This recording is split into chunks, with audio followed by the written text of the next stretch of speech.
Form drawing is the single best and simplest way to learn how to draw anything with enough practice, and I'm going to explain how and why form drawing can get you massive art gains. Hi, I'm Arkai, and I've been practicing art my whole life.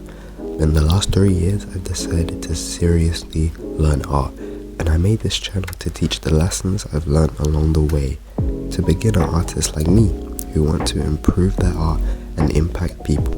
First, let's really quickly break down what form is. Well, simply put, it's 3D shapes. Shapes are 2D, form is 3D, and form is used to create depth, the distance between foreground and background within an object or space. And for those who are curious, perspective is a way to learn how to manipulate those objects and or space to consistently create depth within a composition. Now that we've covered the what, let's get into the how and why. That is, how and why do we need form drawing? Like I said at the start of the video, you can draw anything once you've mastered form drawing, and that's because of simplification. Simplification is the breaking down of more complicated things into lighter, more digestible parts. Take the human body and its organic shapes that are irregular and asymmetrical.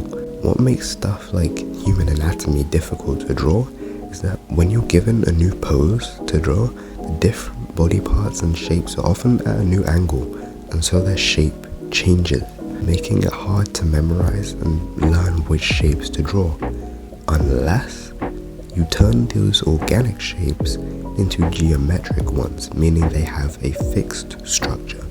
These types of shapes are way easier to memorize, no matter what the angle.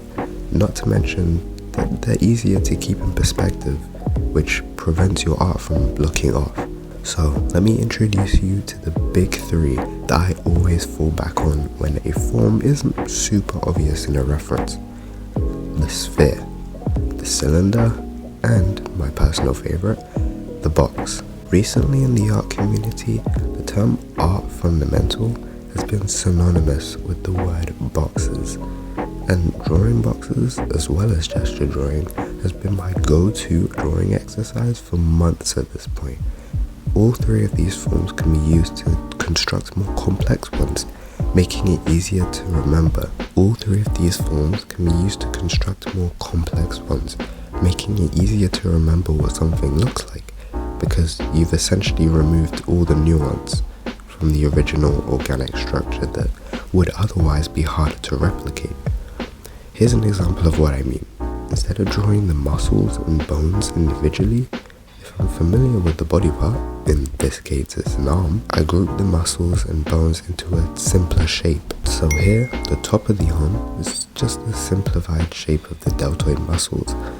Going down into the humerus, I basically draw the overall shape of the bone but add some volume because I know the main muscles surrounding the bone, like the tricep, bicep and whatnot.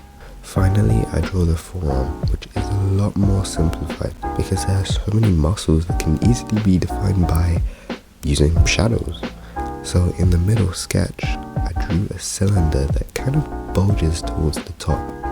The arm that uses purely geometric shapes takes simplification a step further. Instead of drawing that round wedge for the deltoid muscle, I draw a sphere, which, although not accurate, still represents how the joint is meant to move. It's more functional. The reason why I showed the 3 steps of drawing the arm instead of just 2 is because it's a process. I like to follow the rule of think big, then small. I see a lot of artists, especially painters, use this mindset. If you don't want your art to look off, manage the big shapes before going deeper into the details. And the same goes for form drawing. You simplify the complicated, heavily detailed form using the biggest, simplest part you have in your toolbox. And then, like a lot of painters I see, you layer on top slightly more complex forms. And then, like a lot of painters I see, you layer on top slightly more complex forms until you get an accurate representation of the reference. And a top tip, if you want to cut down on the time you spend drawing, zoom out.